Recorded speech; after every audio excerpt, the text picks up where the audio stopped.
Bueno, muy buenos días a todos los colegas que de la región y particularmente dentro de la comunidad de intercambio profesional nos acompañan y a quienes no la integran los invitamos a ser parte. En ese marco hoy tengo el gusto de compartir con ustedes una charla con uno de los miembros de nuestra comunidad, con Carlos Naim. De Carlos Naim, entre otras cosas, me gustaría destacar su formación multidisciplinaria. Carlos es diplomado en gerencia general, por una parte, y por otra tiene una especialización, una diplomatura en inteligencia estratégica y como analista, pasión que compartimos, Carlos. Asimismo, en gestión portuaria en la Universidad de Margarita, y fundamentalmente su charla, su intercambio, es a partir de sus más de 20 años de experiencia en el sector portuario. Como ustedes saben, en la seguridad mundial hay un hito que cambió en las últimas décadas, que fue la caída de las Torres Gemelas, el llamado 11S. A partir de allí, dentro de los muchos cambios que existieron en la seguridad, existió un cambio en la seguridad marítima y portuaria que llegó a hacerse global. Es en ese contexto que con gusto, Carlos, te escuchamos, y todos los colegas que tengan alguna consulta, quieran dar una opinión, les agradezco que lo hagan vía chat. Adelante, Carlos. Muy buenos días para todos, especialmente a los miembros de la comunidad. Agradecido a Security International Institute por la invitación, Hernando, muy amable. Bueno, aquí estamos para conversar un poco sobre la nueva seguridad marítima. Ya allí el licenciado Hernando hizo algo de spoiler con respecto al código PVP exactamente, que es la protección marítima, como la llamamos ahora. Para poder entrar en el tema debemos pasearnos un poco solo para recordar, para rememorar sobre la Organización de las Naciones Unidas. Todos la conocemos, pero efectivamente no sabemos en la mayoría cómo funciona. Ella necesita una serie de engranajes, de mecanismos para su funcionamiento. No solo está conformada por la Asamblea General y por el Consejo de Seguridad, como todos conocemos, sino que necesita de otros entes que son satélites a su lado. Así tenemos, por ejemplo, los fondos, bien conocido el Fondo Alimentario Mundial, por ejemplo, el Fondo Monetario Internacional. Tenemos los programas de las Naciones Unidas para el Desarrollo, la ACNUR, que es la ayuda a los refugiados, y llegamos a los organismos especializados, donde está la Organización de Aviación Civil y la de que mi área ocupa, que es la Organización Marítima Internacional. La OMI básicamente se rige por un convenio internacional llamado el Convenio SOLAS, que es el Safety, se refiere a la seguridad de la vida en el mar. Allí él contempla desde la construcción, desde las normas de construcción de un buque, su navegabilidad, la preparación de la tripulación, contaminación ambiental, y en fin, esa es la Biblia de la Organización Marítima Internacional, y de allí han devenido una serie de convenios, de enmiendas, como es el caso del convenio Marpol, por ejemplo, que trata todo lo que es la contaminación del buque y minimiza esa contaminación, bien sea marítima o del aire. Tenemos el STWC, que trata de los entrenamientos y preparación de la tripulación, de los botes salvavidas. Y bueno, efectivamente, como comentó Hernando, a partir del 11 de septiembre de 2001, el mundo cambió con el ataque de las Torres Gemelas, los ataques terroristas. Es así como en el año 2002, Estados Unidos de Norteamérica propone en la Organización Marítima Internacional una enmienda al convenio SOLAS, el cual es el Código de Protección de Buques e Instalaciones Portuarias, el ISPS Code. Allí tenemos un cuerpo de normas que vienen a regular todo lo que es la nueva seguridad marítima, desde el punto de vista de la seguridad física, por llamarlo así. 176 países forman parte de la Organización Marítima Internacional.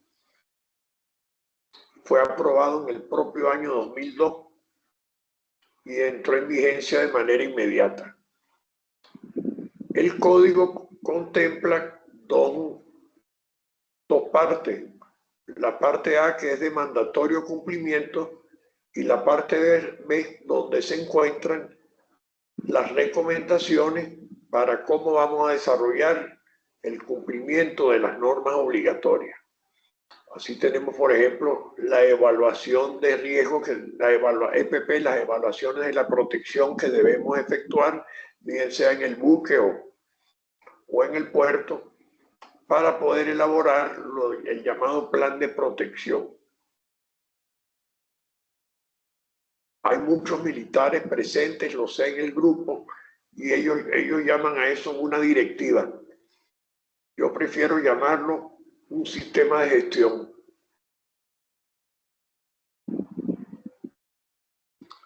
En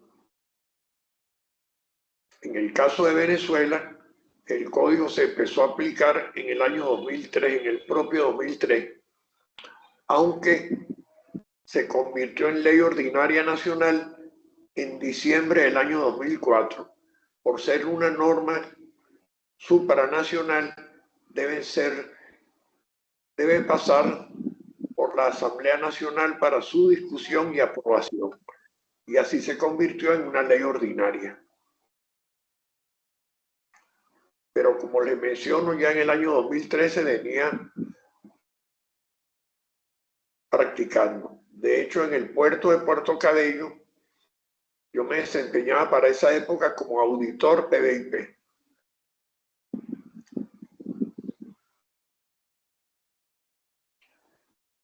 Bueno, el código nos establece igualmente 3 niveles de protección. Nivel de protección 1, que es el nivel normal. Allí en los planes de protección de acuerdo a la evaluación que se haga, tendrán sus diferentes controles de acceso. Por ejemplo, normalmente se exige una identificación válida con fotografía, un ID válido con fotografía, tanto para ingresar a un puerto como para abordar un buque.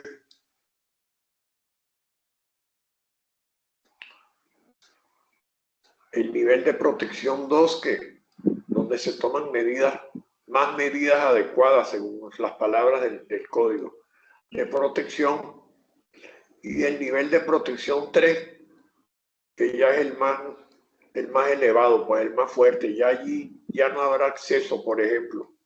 Ya ciertas y determinadas personas nada más serán quienes pueden acceder a una instalación o un buque. Nos contempla también la llamada autoridad designada.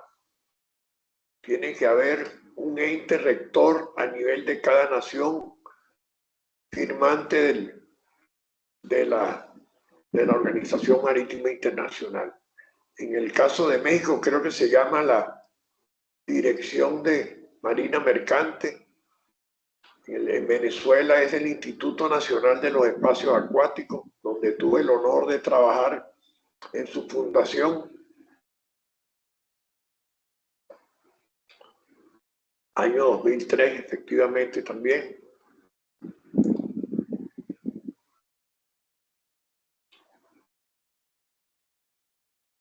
Y en República Dominicana también es un ente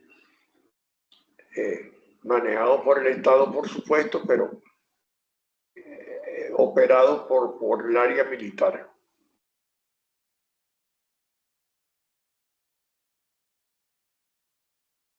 Ante esa autoridad designada, deben los puertos y los buques presentar sus distintos planes de protección para su aprobación. Igualmente, quienes nos vamos a desempeñar como oficiales de protección, debemos certificarnos ante el instituto. El instituto cada 2 años, la autoridad designada cada 2 años, efectúa auditorías externas para efectuar las recertificaciones de los puertos y de los buques. En mi caso, yo soy oficial de protección de instalación portuaria y oficial de protección para la compañía marítima, que viene siendo un enlace entre el buque y el puerto.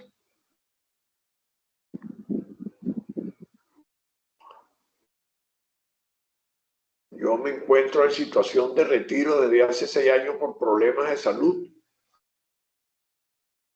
La mano no me tiembla, gracias a Dios, porque no presenté excusa de que me veo en la obligación de transmitir desde el celular, ya que la laptop la tengo dañada y bueno, gracias a Dios existe el móvil.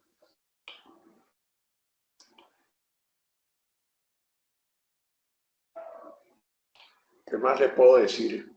En Venezuela, especialmente los puertos,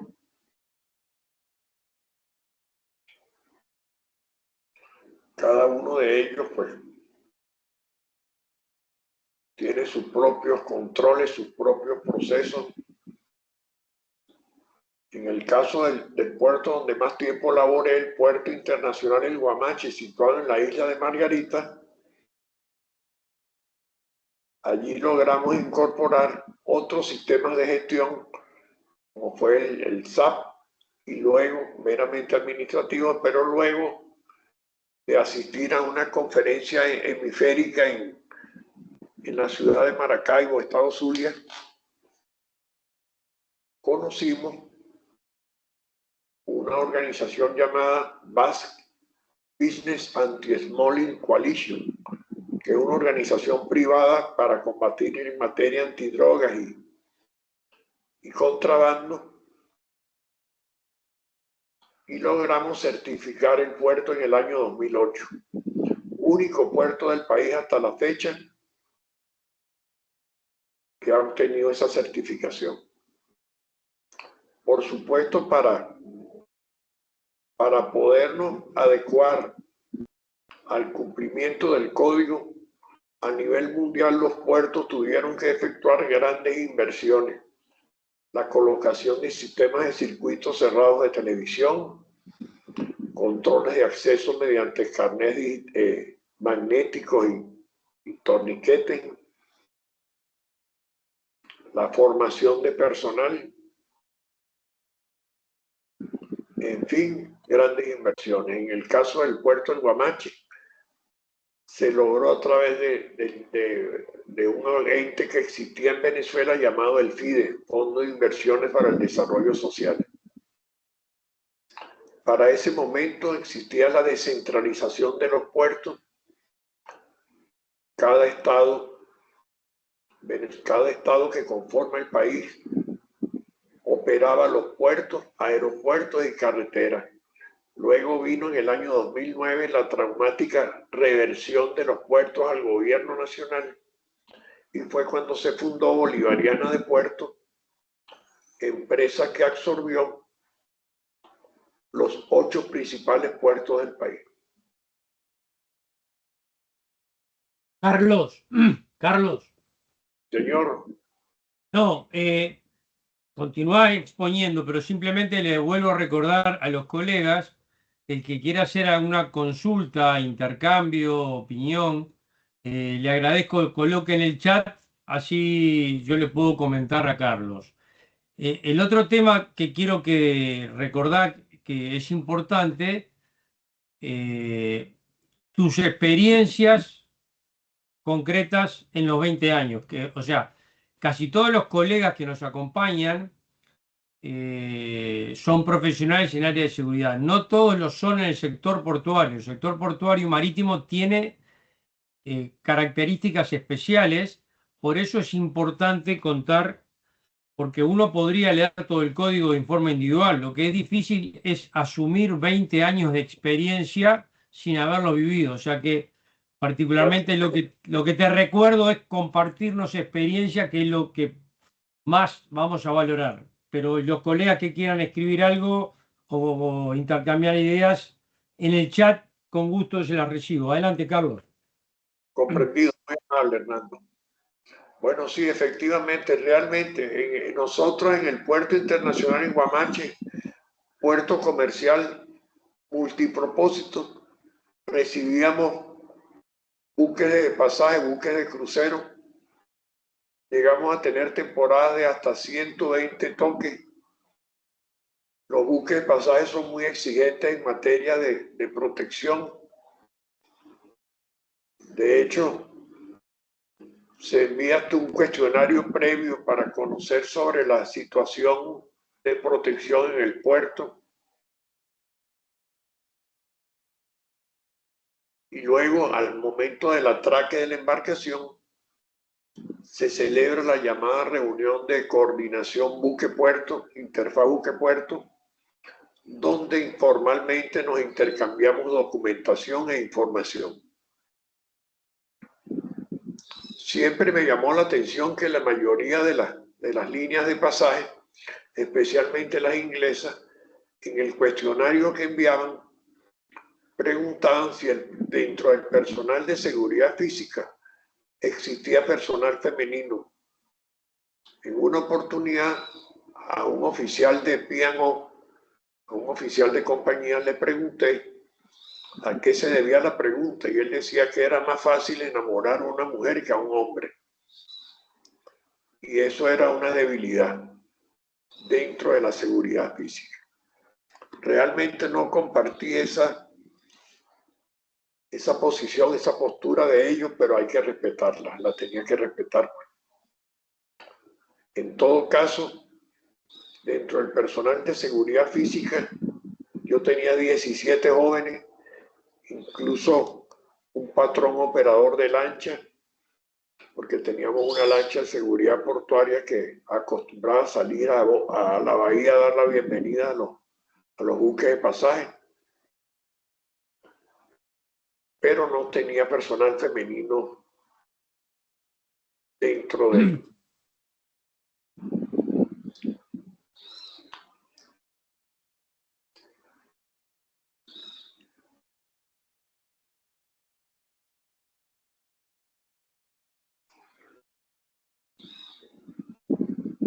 Carlos. Señor. No, no, adelante, adelante. Veo que estás pensando. Sí, ahí vamos. Es que yo hablo mucho, Hernando. Y entonces... Adelante, no, un tema quizá te da pie, es para aquellos colegas que no hayan tenido experiencia en el sector. Hay un cambio estratégico en el cual, bajo la concepción de, digamos, alejar al adversario lo más posible de la frontera, los decisores centrales de las políticas de seguridad global vieron digamos, que la amenaza podría tenerla realmente cerca. Entonces la concepción fue alejar lo más probable el análisis de riesgo. Por eso el análisis de riesgo no se inicia en el propio puerto en que se llega, sino comienza mucho antes. Un poco para darte pie, Carlos, a tu exposición. Sí, exactamente. Bueno, fíjate que ahora tenemos los problemas en el Mar Rojo frente a las costas de Yemen, que son el caso de los rebeldes hutíes, quienes vienen atacando buques de bandera comercial extranjera, principalmente barcos de bandera inglesa o norteamericana, o aquellos buques comerciales que provengan de Israel o vayan con destino a Israel. El último de ellos fue en el mes de julio del 2025, cuando fue hundido un buque de la línea comercial Maersk. Están bien equipados de armamento, los hutíes poseen drones y misiles desde tierra suministrados por Irán, ya que ellos están apoyados por Irán. Su objetivo principal era atacar a Israel, pero ahora pues la han tomado los buques, tienen que dar, para evitar el Mar Rojo y el Golfo de Adén, tienen que dar una vuelta muy larga, tienen que bajar a África, a bordear la costa africana, donde también se presenta el problema del llamado Cuerno de África, donde tenemos a los piratas somalíes. Ellos operan de una manera distinta, ya que se especializan operan con lanchas rápidas y con ganchos, abordan los buques y secuestran los barcos para obtener, por supuesto, una contraprestación de dinero. Les recomiendo la película que ya deben haber visto en su mayoría, Capitán Phillips, que trata sobre el caso del Maersk Alabama, basado en una historia. Allí ha mermado un poco, pero igual todavía hay riesgo. De hecho, hace poco en un curso en el cual participé, pregunté al ponente sobre el seguro en el caso de la navegación por el Mar Rojo y por la costa de África. Me dijo que tienen que tener obligatoriamente contar con una póliza de guerra, póliza de seguro de guerra, para que puedan ser objeto puedan reconocer los daños al buque y a los consignatarios de carga. Carlos, una consulta. Sí, claro, dígame. En todos estos años, ¿tuviste algún incidente de seguridad que te parezca interesante comentarnos en el sector portuario? Nosotros tuvimos la epidemia de la H1N1, que casi fue declarado por la Organización Mundial de Salud como pandemia. No llegó a serlo, pero sí tuvimos un caso de un buque de pasaje cuando arribó, donde el 40 o 50% de los pasajeros nos venían infectados. Fue un problema realmente grave. El barco nos vino con un nivel de protección 2, por cuanto el armador había dado una instrucción al capitán de elevar el nivel de protección y nosotros nos manteníamos en nivel de protección 1. Pero el viceministro de Sanidad para ese entonces tuvo que trasladarse hasta el puerto para ayudarnos a tomar decisiones y ver cómo íbamos a hacer para desembarcar a esos pasajeros. Realmente se tomaron pues ciertas medidas, sobre todo para hacer un seguimiento y control posterior de parte de esas personas que venían contaminadas.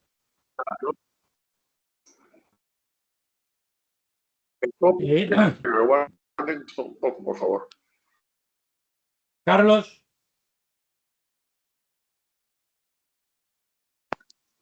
Carlos.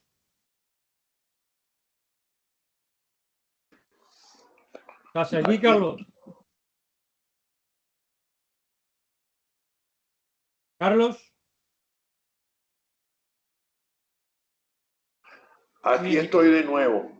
No, se te estaba entrecortado. Si te parece, hago un comentario propio para complementar lo que estás diciendo. Sí, señor. Yo ahora, unos 30 años, también ocupé un rol similar al de Carlos en un puerto en América Latina, que prefiero no decir el puerto ni la empresa, pero esta inseguridad en la zona que Carlos menciona, en Medio Oriente, también tiene desde el punto de vista sector privado una doble lectura, es como la moneda, ¿no? Yo integré allí una multinacional griega que se creció a ser prácticamente una de las principales del mundo hoy. ¿Y cómo creció? En el momento que estaba casi imposibilitado el transporte de petróleo por la zona que Carlos menciona, esta empresa se dedicó exclusivamente a eso. Tenía barcos de transporte de petróleo con tripulaciones de Filipinas. Bueno, recuerda que el 15% del tráfico. Sí, adelante. No se escucha, Carlos.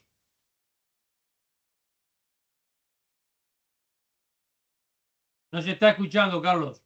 Ahora sí. Recuerda que el 15% del comercio internacional se hace por el Mar Rojo. Por eso yo te complementaba con esta experiencia que quienes trabajamos en el sector de seguridad privada, hay veces que nos cuesta entender cómo razona un empresario privado que en las amenazas de seguridad hay veces también son vistas como una oportunidad de negocio. Entonces, en esas épocas era muy difícil gestionar la seguridad cuando la propia empresa dedicaba su plan de negocio a incentivar el traslado en los momentos que nadie se animaba.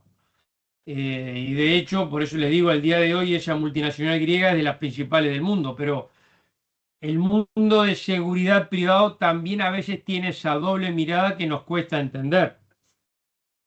Sí, ¿Algún otro comentario? Sí, Carlos.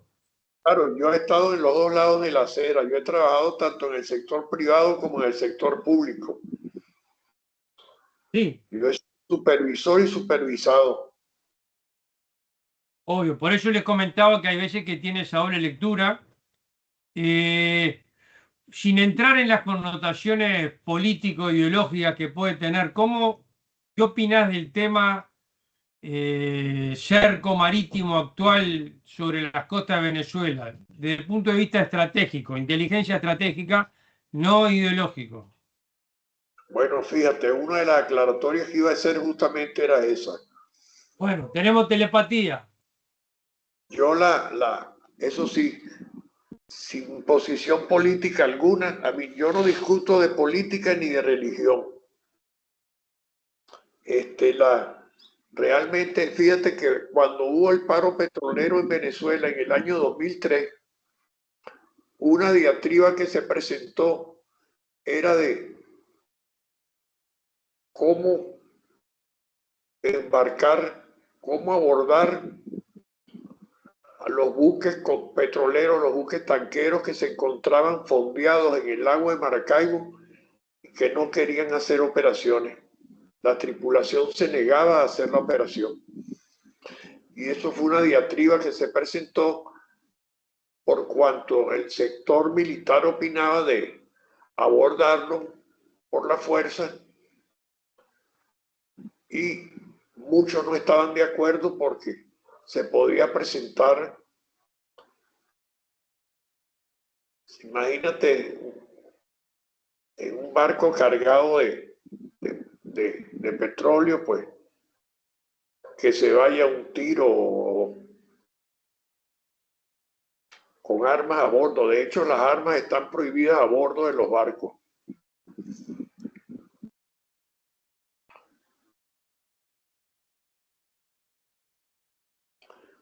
Y bueno, vi el video hace poco del embarco, de la manera como abordaron los norteamericanos al barco petrolero venezolano y me llamó mucho la atención. Ya alguno de los participantes me dirá qué tipo de fusiles eran esos que portaban. Jorge Valdés está haciendo un comentario, Carlos. Ajá, no le leo, me dice, por favor.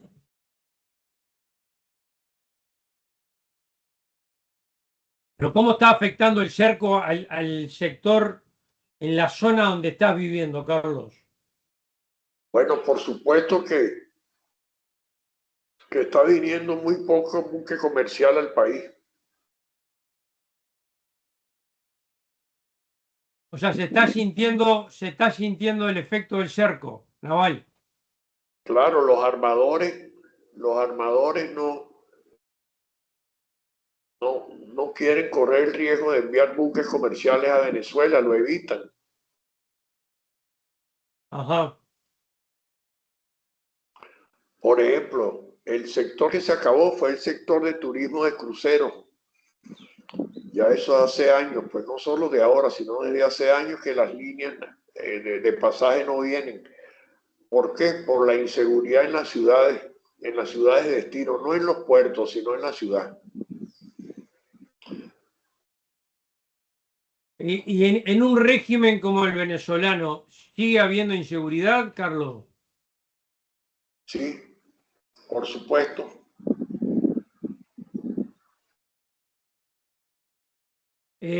Comenta Jorge, le hace una consulta y dice, ¿cuál sería la opinión de una intervención armada de Estados Unidos en el buque petrolero de alto riesgo? O sea, te consulta qué opinás de la intervención armada que hubo en el buque petrolero. Bueno, no estoy de acuerdo de hacerlo de esa forma.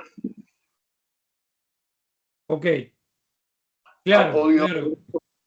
de intervención, han podido desviar el barco de otra manera, más no ocuparlo con armamento y una operación comando.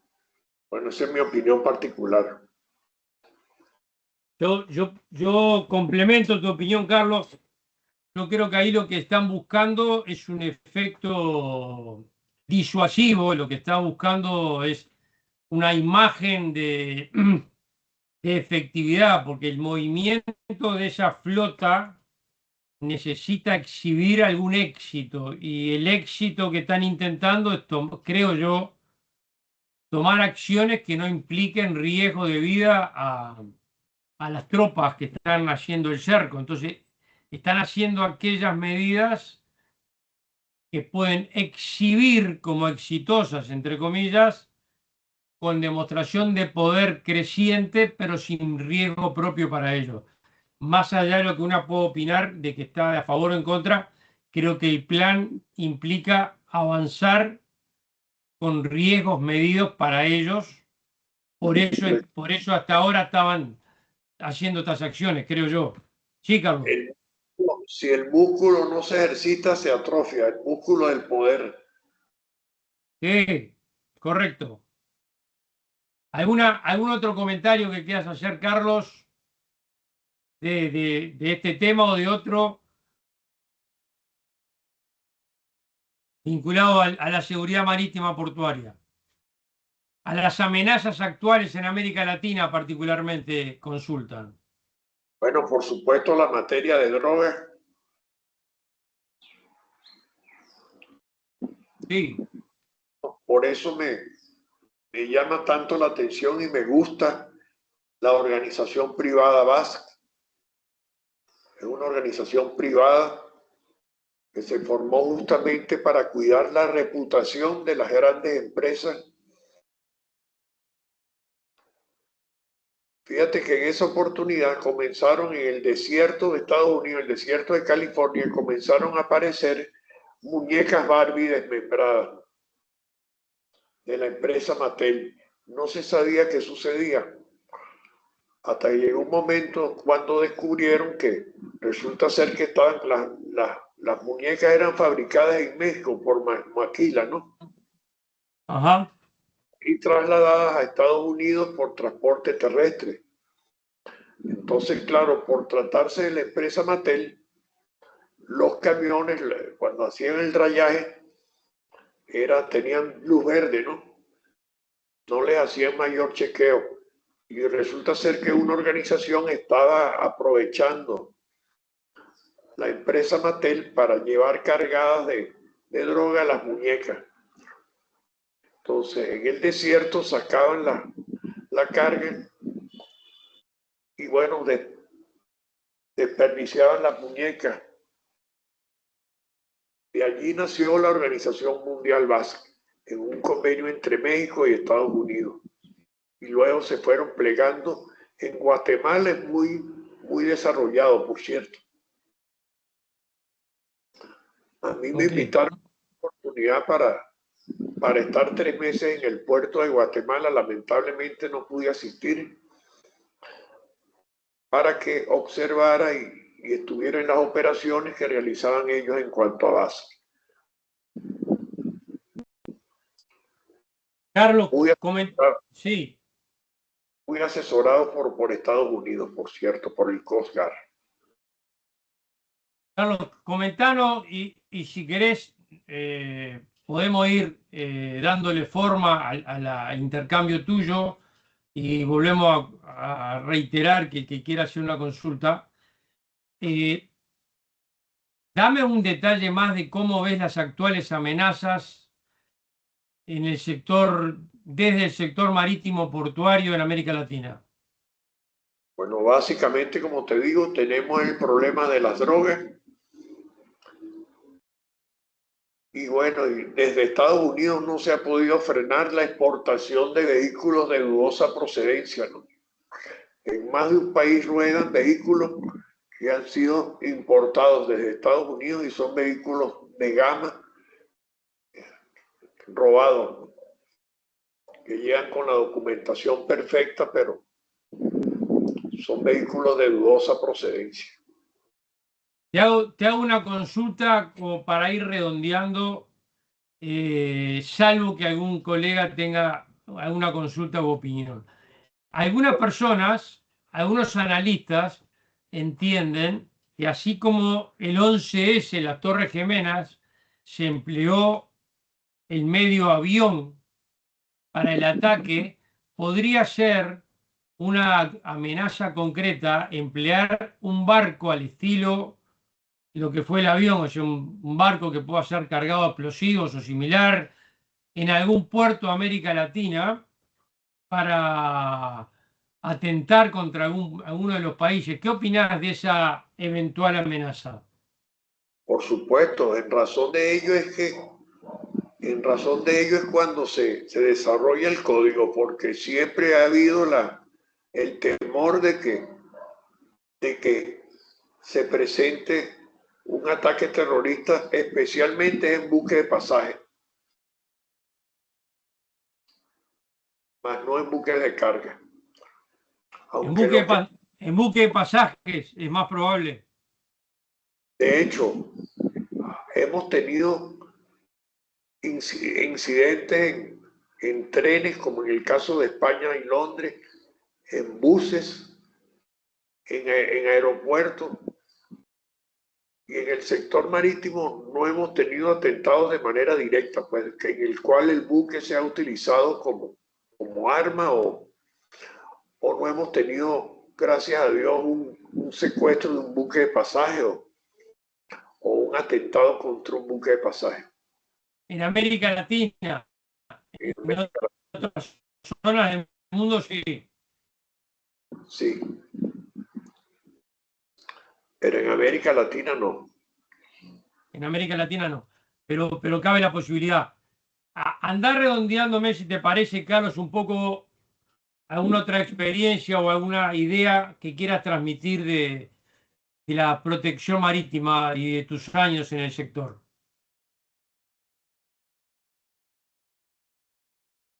Sí, por supuesto. ¿No hay más preguntas por allí, Hernando?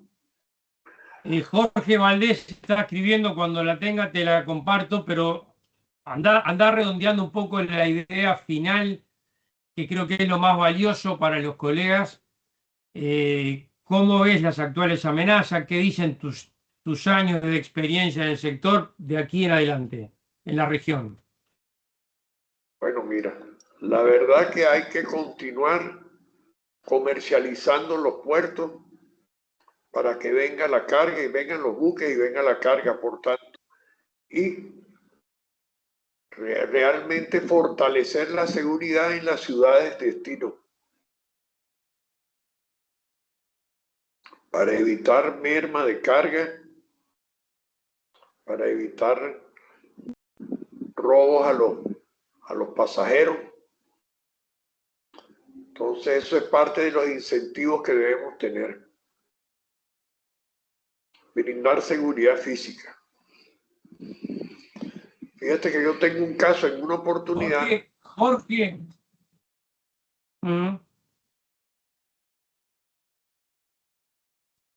Adelante. ¿Qué iba a preguntar Jorge? Jorge comentaba y reafirmaba tus conceptos, porque decía que en los lugares no controlados el tráfico de armas y drogas está siendo muy reiterado en Chile, bajo el crimen organizado. Y después Julio preguntaba qué opina de una eventual amenaza al canal de Panamá y su hub logístico y cómo geopolíticamente afectaría esa amenaza a la región. Bueno, más que al canal de Panamá, pienso que podría ser en el canal de Suez. Recordemos que el canal de Suez es mucho mayor que el canal de Panamá. El canal de Suez es un canal natural donde transita aproximadamente un 30% de la carga mundial, sobre todo a nivel de petrolero.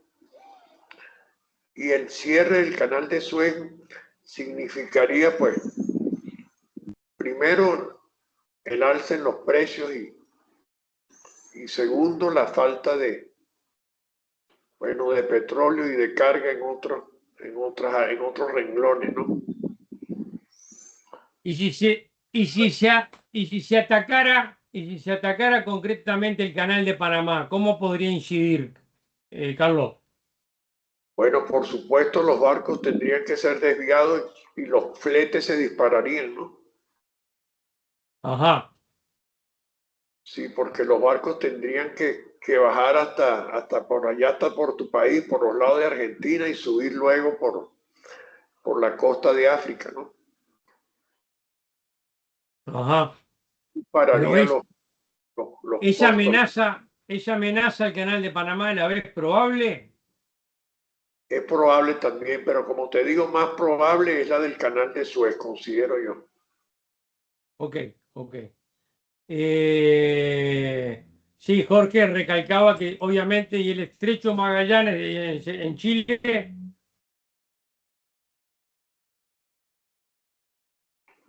Bueno, el estrecho de Magallanes está en línea Que allí, quizá. Carlos. está en el mismo paralelo de África, ¿no? El estrecho de Magallanes, ya más al sur en lo que llaman el fin del mundo. Sí. Bueno, el mundo de Ushuaia, Argentina, es la que llaman fin del mundo, donde está Ushuaia, el puerto de Ushuaia, una belleza de puerto. Lamentablemente la mayoría de los buques de pasajes que recibíamos en la isla de Margarita fueron a parar a Ushuaia. Normalmente yo los ploteo en Marine Traffic y los encuentro por allá. Buques de la Princess Cruise que antes nos visitaban aquí en Venezuela migraron a Argentina, los migró el Armador o de la Royal Caribbean. Buques con 10.000 pasajeros. Mirá, Carlos, ¿te parece, dando forma final a tu charla?